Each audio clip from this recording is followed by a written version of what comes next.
Saudi Arabia, Iran, Thailand, and Ethiopia were part of the small list of nations that managed to come out of the colonial era, having never fallen under the authority of a foreign nation, as the Americas, part of Africa, and parts of Asia all had.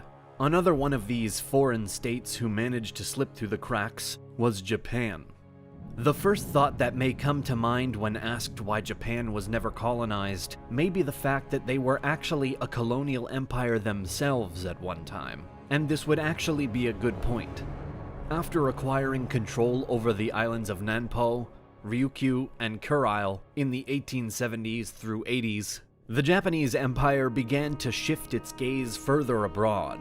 Taiwan was the first of these new territories to come under the Japanese crown, in this case, due to a treaty that had been signed at the end of the First Sino-Japanese War. Next, Japan joined the Western colonial powers in trying to expand through East Asia, which eventually led them to annexing Korea and providing themselves to be a colonizer, not a colony.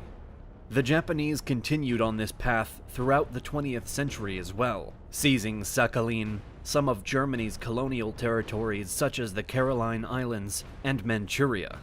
The Japanese colonial empire would eventually meet its end in 1945, following the wrap-up of World War II.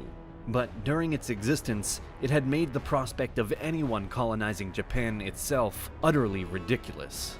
This means that for roughly 5 decades, the reason why Japan wasn't colonized was simply because Japan was a colonizer.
That the developing market would stain Portugal's evangelical Catholic reputation, particularly as they were trying to bring Christianity into Japan.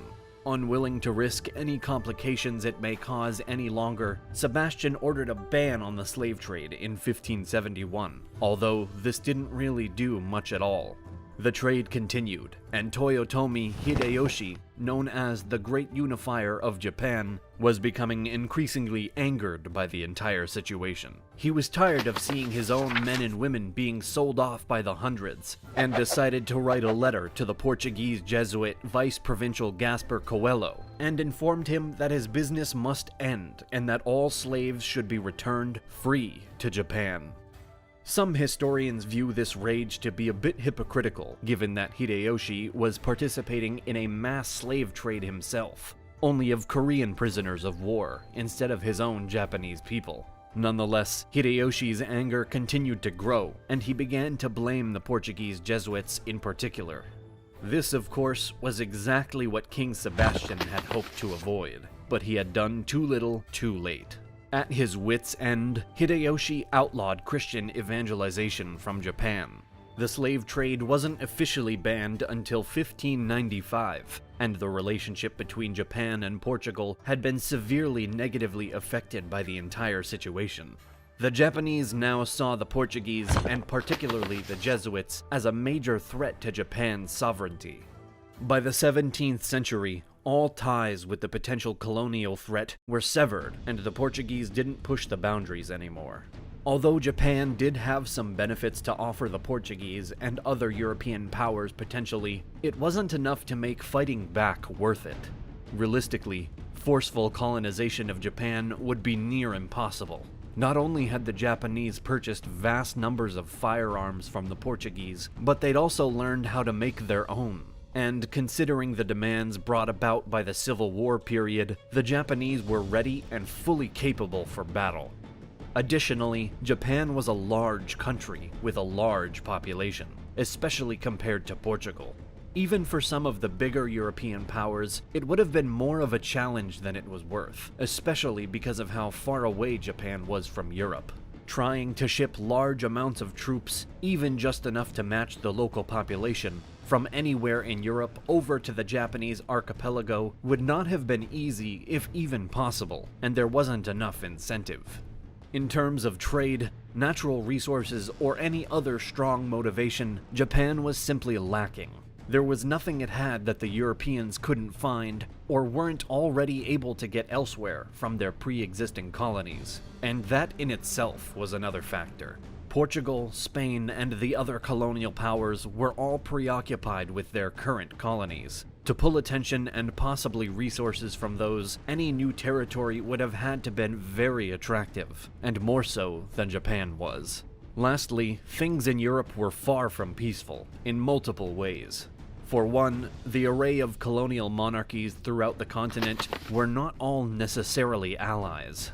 Competition between them was not only unsurprising, but common, and European wars were by no means rare. This would have kept Portugal and the others not only distracted, but also at a risk of conflict with another rival European nation if any of them had decided to make a genuine effort in the direction of colonizing Japan. Furthermore, all of the Europeans still had to worry about foreign threats, such as the Ottoman Empire, and they were actively trying to expand and consolidate power in ways that directly conflicted with European colonialism. This kept Portugal and their rivals very significantly busy away from Japan, and greatly raised the bar for what Japan needed to offer in order to make colonizing it worth the effort. So the reason why Japan was never colonized was actually a combination of luck and the strength of the Japanese themselves. Luck, of course, can account for the beneficial geographic position of the archipelago, being a far way away from major colonial powers. It can also be given as a reason for Japan's lack of resources that could have potentially drawn in more European conquerors. Moreover, the numerical and military strength of the Japanese, even centuries prior to becoming a colonial power themselves, was enough to make the Europeans be at an undeniable disadvantage in the case of an invasion. And when Japan did turn itself into a colonial empire, this was the final nail in the long-closed coffin of potential colonization of Japan. The tables had turned, and the Japanese were now the ones in power, not those being overpowered. The Portuguese may have had a risky opportunity to conquer Japan when they first arrived on the archipelago back in the 16th century, but it still likely would have ended in favor of the Japanese.